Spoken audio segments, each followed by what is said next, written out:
Para saber la verdad de la milanesa, Gacetillas Argentinas. www.gacetillasargentinas.info. Estamos con Martín Almada, militante por los derechos humanos, pedagogo, investigador, nada más y nada menos que en el Museo de las Memorias. ¿Qué tal, Martín? ¿Cómo te va? Bueno, Andrés, es un honor recibirte y para mí es motivo de alegría ver un libro de tu mirada periodística sobre la política educativa bajo el título nada menos que el crimen educativo, ¿verdad? Muy importante porque la educación juega mucho en temas de derechos humanos, ¿verdad? Alguien decía de que el arma más poderosa en manos del opresor es la mente del oprimido. Repito, el arma más poderosa en manos del opresor es la mente del oprimido. Entonces, tenemos que hacer una limpieza de la mente de nuestros jóvenes, pues se han cometido muchos crímenes con nuestra juventud estudiosa. Crímenes físicos y crímenes morales, psíquicos. Y estamos en el Museo de las Memorias. Esto fue creado, este centro de tortura, en el año 56. Vino un coronel norteamericano a crear esta escuela de asesinos. Y funcionó del 56 hasta el 92. Y la dictadura cayó en el 89. ¿Y qué hay de importante este centro? Esto era un centro de la CIA. De aquí se operaba la CIA. Y daba las órdenes para el control del país a través de la tortura. El método utilizado por los norteamericanos, el método era la tortura. Por una parte la tortura y por otra parte la educación. A ver, ¿cómo es eso? La tortura era para arrancar información o para neutralizar al enemigo, matándolo, ¿verdad? O con fines publicitarios, para que la gente tenga miedo. Sí. Por una parte. Y la educación estaba a cargo del Banco Interamericano y el Banco Mundial. Entonces la metodología, todos los métodos aplicados aquí en Paraguay, todos los textos utilizados aquí, y la filosofía de la educación era el silencio. Era una sociedad, una educación acrítica, totalmente acrítica. Era prohibido pensar. ¿Y a vos por qué te detienen? A mí me detienen porque yo quise pensar, justamente, ¿verdad? Yo era en la década de 60, 70, director de una escuela primaria y secundaria, Juan Bautista Alberdi. ¿Quién fue Juan Bautista Alberdi? Alberdi fue un prócer argentino, un jurisconsulto notable, el que hizo base y punto de partida de la Constitución argentina. Eso es Alberdi para los argentinos. Alberdi para los paraguayos es otra cosa. Alberdi fue el defensor de la causa paraguaya durante la guerra de la Triple Alianza. El que dijo a Mitre, no ataquemos Paraguay, no hagamos la guerra a Paraguay. Entonces, en homenaje a Alberdi, le pusimos el nombre a la escuela donde yo era director. Y mi pecado fue en esa escuela que leímos el libro de Pablo Freire y aplicamos la educación liberadora. ¿Qué era educación liberadora en aquella época? Simplemente dar oportunidad que los chicos se expresen, hablen, se manifiesten. Y creamos centros de estudiantes. Y creamos la escuela de padres. Y aceleramos, profundizamos la educación crítica. Eso fue mi pecado. Y para más, yo fui nombrado presidente de los maestros. Y la necesidad urgente de aquella época, y sigue siendo ahora, es que los maestros tienen en Paraguay un salario magro y no tiene vivienda. Entonces nosotros quisimos hacer un barrio para los maestros pobres. Le dijimos, vamos a hacer la Villa del Maestro en San Lorenzo, más o menos a 15 kilómetros de acá. Y no podíamos arrancar porque el sueldo nuestro no nos daba para destinar el fondo para la construcción. Entonces fuimos a hablar con el embajador argentino y entonces el embajador argentino nos ayudó enviando a Paraguay a Leodán, por ejemplo, y hacíamos festivales para recaudar fondos. Después vino Falú y vinieron gente importante, artista de la época, los famosos de la época, y al último vino Horacio Guaraní, y eso fue el colmo, porque era considerado comunista. Claro, en pleno gobierno de Stroessner. En pleno gobierno de Stroessner, ¿verdad? Y en aquella época en la calle podíamos estar 3 personas, 4 y ya era subversión. Y nosotros juntábamos con ellos 2.000, 3.000 personas. Por una parte. Por otra parte, en mi época, 60, 70, no había televisor, ¿verdad? Íbamos al matiné. Y se pasó una película de Cantinflas, el profe de Cantinflas. Y nos gustó mucho. ¿Conoces? ¿Viste? No la vi esa, no. Hay que verlo, vale la pena, ¿verdad? El profe. Nos gustó tanto que le mandamos una carta a Cantinflas, vía Embajada a México. 3 meses después contesta y dice, yo, siguiendo el ejemplo de los artistas argentinos, voy a Paraguay a hacer un festival para la construcción de las viviendas. Porque al comienzo decíamos Villa al Maestro, después dijimos, cada educador paraguayo debe tener su techo propio y un salario digno.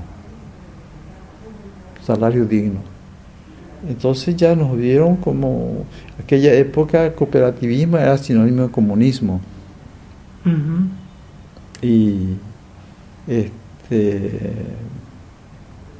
iba empeorando mi situación, había sido, yo no sabía, y un día me hace llamar ministro de Educación. Y yo estaba seguro que yo iba a tener una promoción, que yo soy inspector de escuela. Y me vine tempranito, saludo al ministro, no me saluda, le paso la mano, no me pasa la mano. Y me dice, ¿Cantinflas va a venir? Sí, ministro, le dije. ¿Y qué es para usted Cantinflas? Me dice. Es nuestro ídolo, le dije. Y me dice, fíjese lo que está haciendo usted, leyendo el libro de Paulo Freire, aplicando su metodología y haciendo vivienda a los pobres como Cantinflas en México. Había sido Cantinflas, tenía su fundación y hacía vivienda a los pobres en México. Yo no sabía. Bueno, Cantinflas comunista, Paulo Freire comunista. Usted limítese a enseñar lo que establece el gobierno. Caso contrario, le vamos a castigar. Entonces yo me asusté muy grande, golpeé las puertas de todas las embajadas, pidí una beca. Y la única embajada que me dio la beca fue la embajada argentina. Conseguí una beca para ir a estudiar en La Plata, hacer mi doctorado en educación. Y terminé mi carrera en La Plata, año 74. Yo sostuve una tesis que la educación en el Paraguay solo beneficia a la clase dominante. ¿Qué tema ese, no? Y está al servicio de su desarrollo y la dependencia. Eso cayó en manos de la gente acá y me torturaron por eso, ¿verdad? Me secuestraron el 26 de noviembre del 74. Yo estaba en la escuela con mi esposa era docente, y me traen en la central de investigación y fui sometido a un tribunal militar integrado con militares de Argentina, Brasil, Bolivia, Chile, Uruguay y Paraguay. Primero me interroga un coronel chileno, después supe su nombre, coronel Jorge Oteiza López, de la Fuerza Aérea Chilena, Servicio de Inteligencia. Él quería saber mis vínculos con los subversivos de Chile, porque yo hice Sociología de la Educación en la Universidad de Chile. Y yo acá uno le conocía por acento. Un acento brasileño es diferente del argentino. El chileno es diferente del paraguayo, ¿verdad? Y estaban todos bien uniformados. Parecía que se iban a una fiesta ellos. Y la mayoría tenían anteojos negros. Después me tortura un argentino. Después supe su nombre. Héctor García Rey, jefe de policía de Córdoba. Triple A. Me tortura él, ¿verdad? Él quería saber mi vínculo con subversivos argentinos. Y yo hice mi doctorado en Argentina, en La Plata. Yo no tenía vínculo con nadie. Y me declararon terrorista intelectual. Vieron mi antecedente: cooperativista, sindicalista, Paulo Freire, Cantinflas. Y yo había ido a México a una reunión como sindicalista, me fui a México a una reunión sindical de maestros. Y eso consta en mi pasaporte, que yo fui. Pero yo sabía la existencia de Cantinflas, pero Cantinflas nunca supo de mi existencia.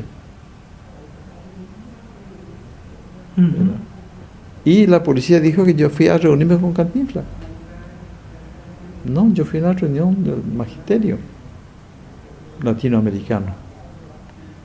Entonces eso iba agravando mi situación y dijeron que yo era terrorista intelectual. De ahí, después, 30 días de tortura. He visto 1200 torturas. De ahí me mandan a una comisaría primera donde se está creando Interpol con la ayuda de Videla. El presidente argentino.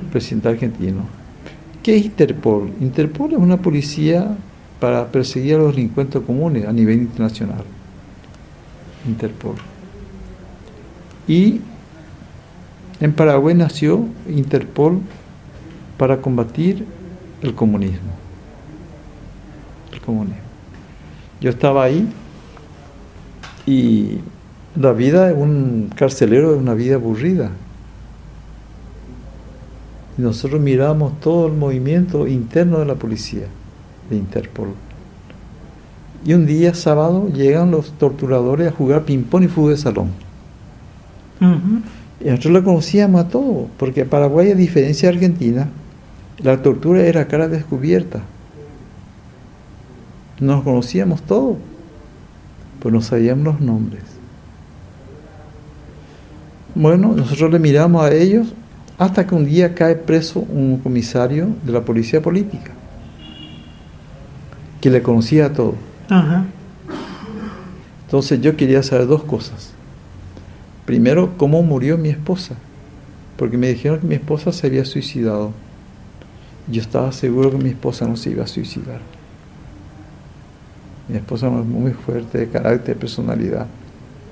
Y entonces yo no estaba convencido de eso. Yo quería saber cómo murió mi esposa. Y en segundo lugar, quería saber por qué militares extranjeros me torturan en mi país. En Paraguay. ¿Por qué me tortura un militar chileno, un argentino en Paraguay? Y me dice el comisario: estamos en las garras del Cóndor. ¿Garra del Cóndor? ¿Qué es eso? ¿Qué es? Y me dice: Pinochet y Contreras. Pinochet y Contreras. Eso fue mayo, junio del 75. Y el Cóndor se creó en noviembre, diciembre del 75. En el mes de mayo, me dijo a la comisaría primera en las garras del Cóndor. O sea, yo descubrí la existencia del Cóndor en el vientre del Cóndor. Estábamos ahí en Interpol, 43 prisioneros, más o menos 25 campesinos analfabetos. Yo recién graduado, especialista en Paulo Freire, comencé a alfabetizar. Y dijeron que yo estaba haciendo adoctrinamiento marxista-leninista.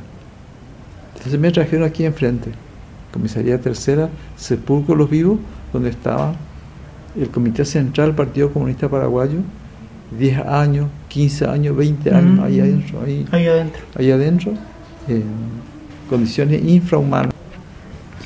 Y en la celda contigua a la nuestra está un argentino, Almirca Latino Santucho.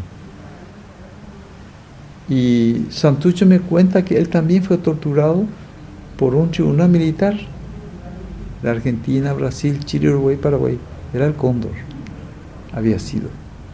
Y fue Santucho que me habló por segunda vez del Cóndor, estando adentro. Nosotros ahí vivíamos mal, estábamos mal, pero Santucho estaba peor que nosotros. ¿Cuántos días estuvieron ahí o años? Bueno, los dirigentes comunistas estuvieron 5, 10, 15, 20 años ahí, condiciones. Yo estuve 1000 días, pues yo iba recorriendo, ¿verdad? Porque yo soy abogado, entonces yo defendía mi derecho, yo me plantaba. Y eso le molestaba, entonces me sacaban de este lugar, me llevaban al otro, donde yo me iba peleando con la gente. No era pelear, era defenderme, ¿verdad? Exacto. Defenderme. Y Santucho me cuenta que él cayó con un chileno del MIR, Jorge Fuente Alarcón. Y también fue llevado ante este tribunal militar, que era el Cóndor, había sido. Finalmente, por mala conducta, porque a mí me dijeron en la tortura, bueno, aquí hay una guerra. La guerra está declarada. La civilización occidental y cristiana y ustedes, los terroristas. Entonces, si esto es una guerra, le digo, yo quiero que me traten como prisionero de guerra. Y le molestaba. Entonces, me mandan castigado a otro lugar. Yo iba así, me tiraban de un lugar a otro lugar. Me tiran al campo de concentración que vimos. Y ahí conocí a una médica paraguaya, padres alemanes, que fue echada del país y se instala en Candelaria, Argentina, en Posadas. En un pueblo que se llama Candelaria, puso ahí un sanatorio. Y va la policía conjunta, el ejército y policía de forma conjunta, Paraguay y Argentina, la traen y le meten en el campo de concentración a la médica. Ella fue la que me habló por tercera vez de la Operación Cóndor. Un día llegan los torturadores en Interpol y yo preguntando dos cosas siempre: ¿cómo murió mi esposa? ¿Y por qué militar extranjero me torturó en mi país? Y me dice este comisario, un día no quería hablar, me dice, mire, todo lo que usted quiere saber está en la revista policial. ¿Qué es eso? Le dije, una revista que nosotros producimos y se lee entre nosotros. Hay que saber leer, ahí está todo el material que usted necesita para entender el Cóndor. La revista policial.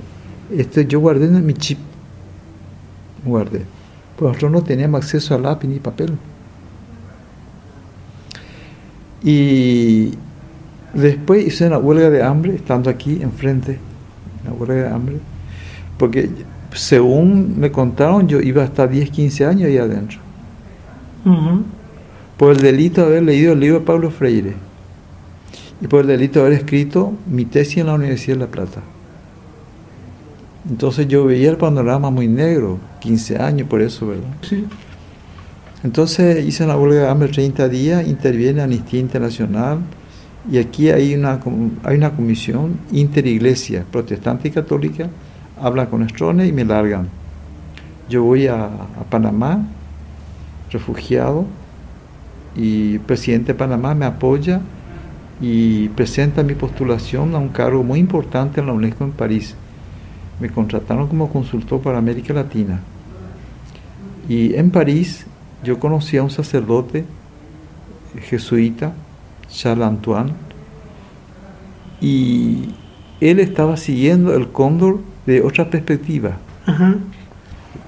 Y había sido que había cóndor, tenía 3 cabezas.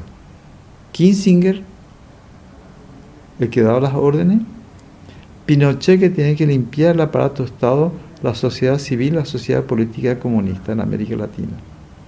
Y Banzer tenía que limpiar la Iglesia Católica por dentro comunista. A todos los sacerdotes y monjas laicos que estaban con la teología de la liberación y con las ligas agrarias campesinas. La limpieza por dentro de la Iglesia a cargo de Banzer. Banzer era presidente de Bolivia. Bolivia. Bueno, entonces yo estuve en la UNESCO cerca de 15 años, 89 cae la dictadura, yo vuelvo acá, pero yo ya en París durante 15 años investigué la revista de la policía y determiné 3 lugares posibles donde podía estar los papeles del cóndor o mis antecedentes. Llego acá, se cambia la constitución y aparece en la constitución una nueva figura que se llama habeas data. Uh-huh. Mi derecho a pedir mis antecedentes. Entonces yo pido eso al juzgado y la policía niega que exista antecedentes míos y da a entender que yo nunca estuve preso.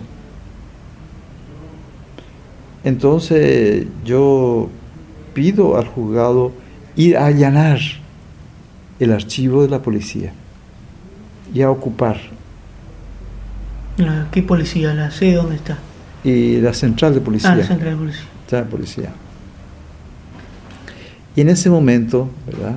Yo fui el primer paraguayo doctor en educación. Primer paraguayo que llega a las Naciones Unidas. El primer paraguayo que viene de París.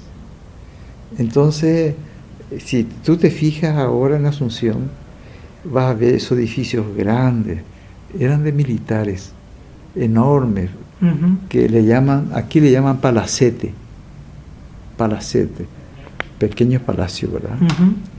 Y yo iba buscando los lugares y donde no había palacete, yo decía, yo quiero construir un palacete. O yo quiero comprar este palacete. Y como yo venía de París y trabajaba en la UNESCO, consultor para América Latina, la gente me creían. Y yo me vestía con ropa la más cara de París. Y en Asunción yo manejaba en auto lujoso para la sensación que yo era un rico. Uh-huh. Y yo iba buscando los lugares posibles. Y un día voy a un lugar sospechoso y me encuentro con una abuela, una señora de edad, y me dice, en guaraní me dice, ¿usted es Martín de Almada? Sí, abuela. ¿Usted es el maestro combatiente? Gracias, abuela. Y fue muy tierna conmigo. Después cambia de actitud y me dice, usted lo que se fueron al exterior, usted lo que se corrieron, ahora vuelven como héroes. Y nosotros que hemos quedado a luchar acá, seguimos soportando la injusticia. ¿Y por qué me dice eso, abuela? ¿Qué injusticia se comete con usted? Y fíjese, dice, toda esta propiedad es mi propiedad. Y la policía nos torturaba a nosotros cerca de la catedral. Y la gente que iba a misa escuchaba nuestros gritos. Entonces querían sacar ese lugar y llevar a otro lugar a 5 kilómetros de acá. Y van, identifican el lugar de la casa, el terreno de esa señora, esa abuela, que tenía ahí su cultivo agrícola, su gallina, su pato, chancho. Y ella se niega a entregar su propiedad. Entonces la policía política toma al hijo mayor y lo acusa de comunista. Entonces la señora negocia que le entregue el hijo vivo, ella da la propiedad. Ella queda viviendo al lado. Ujú. Y al rato Cami se vuelve tierno otra vez conmigo y me dice, maestro, yo le aconsejo a usted que nunca se acerque a este lugar cuando hay amenazo. ¿Qué significa eso?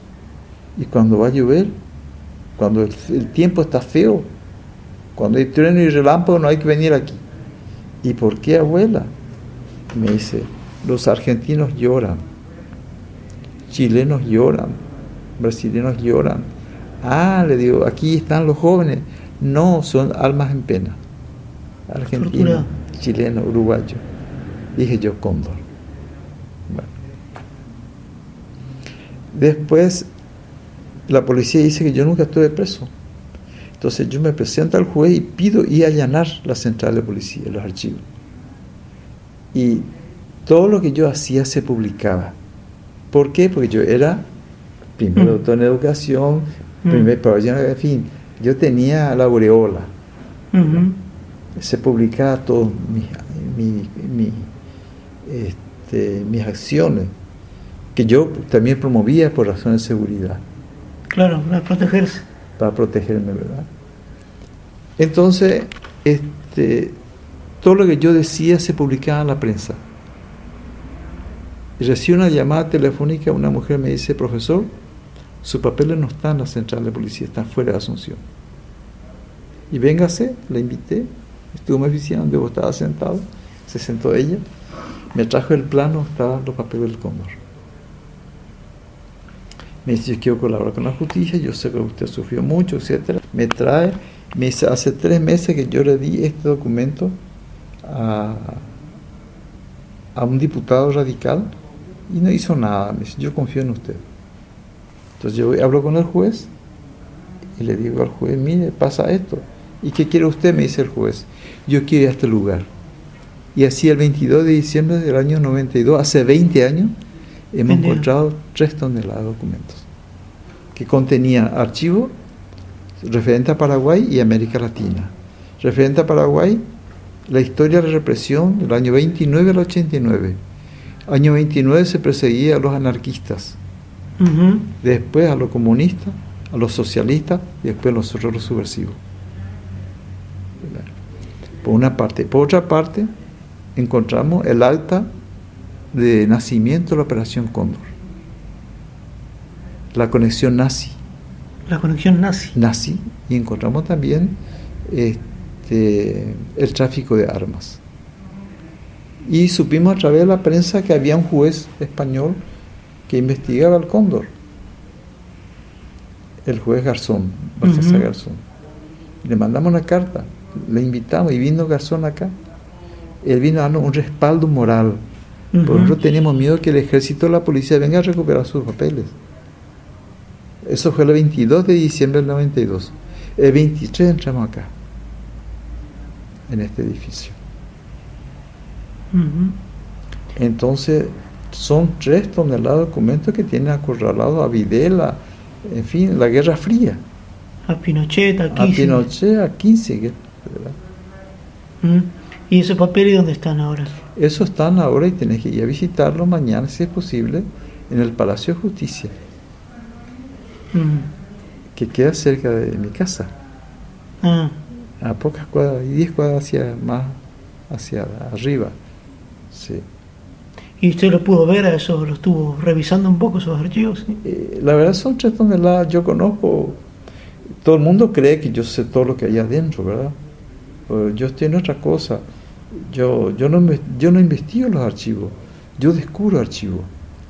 Yo me autodefino Martín Almada, cazador de archivos. Entonces yo en este momento tengo en mis manos 1 tonelada de documentos, en este momento, preciso momento. Entrego yo a la gente especializada para que investigue. Mi trabajo es descubrir archivos y entregar a la justicia. Ujú. Ese es mi papel. Obviamente Stroessner conocía todo esto, ¿no? Lógico, es la obra de él. Obra de él. ¿Y cómo ve que mira los jóvenes de hoy paraguayos a toda esta labor que hizo usted en relación a la Operación Cóndor, los archivos del horror? Lo que pasa es que yo te decía, que el arma más poderosa manda al opresor la mente del oprimido. Los jóvenes no sabían nada. Los jóvenes de hoy, yo estuve hace poco en la Universidad Católica, tercer curso, en la escuela de periodismo. Pregunté si conocía a Stroessner, sí conocía a Stroessner. Pregunté si conocía a Videla, ¿quién era Videla? Me dijeron que era un jugador de fútbol uruguayo. Mance, no sabe. No, los jóvenes de hoy no saben. Los jóvenes de hoy viven el presente. Hoy no se enseña más historia en Paraguay. Prácticamente no se enseña. La historia se quedó con Stroessner. Stroessner manejó bien la educación para alienar a la gente. Para alienar a la gente. Entonces, ¿qué desafío tienen los verdaderos docentes hoy que quieren transmitir esto? Bueno, Lugo dejó una obra importante, la historia reciente en el aula. Ahora vienen profesores, hay escuelas que vienen, permanentemente tenemos acá visita mensual, calculamos 500 alumnos mensualmente vienen de diferentes escuelas del país a visitar esto. Y ahí aprovechamos, ¿verdad? Aprovechamos para hacer conocer esta historia oculta, este crimen oculto. Por eso que me gusta mucho este libro, el título del libro, ¿verdad? El crimen educativo. El crimen educativo fue crimen. Crimen porque se mató a mucha gente. Mucha gente fue liquidada. Crimen, mi esposa fue asesinada. Fue un crimen educativo. Porque el delito de leer un libro de Pablo Freire. Yo estuve en la celda torturado con un señor que tenía el delito de haber tenido, se encontró en su casa una Biblia. Una Biblia. Por el delito de tener una Biblia. Y le decía, ¿quién le dio esta Biblia? Pues la Biblia era un material subversivo para Stroessner. Por eso que me gusta este crimen educativo. Por último, Martín Almada, un mensaje para los que me escuchan mi programa. Bueno, mi mensaje va a los educadores, ¿verdad? A los padres de familia, y en particular a los educadores. Lo que tenemos que hacer es, ahora nuestro deber como educador es despertar a los dormidos, organizar y movilizar a los despiertos. Muchas gracias. Gracias a vos. Chao. Chao. A vos. Chao. Chao. A vos.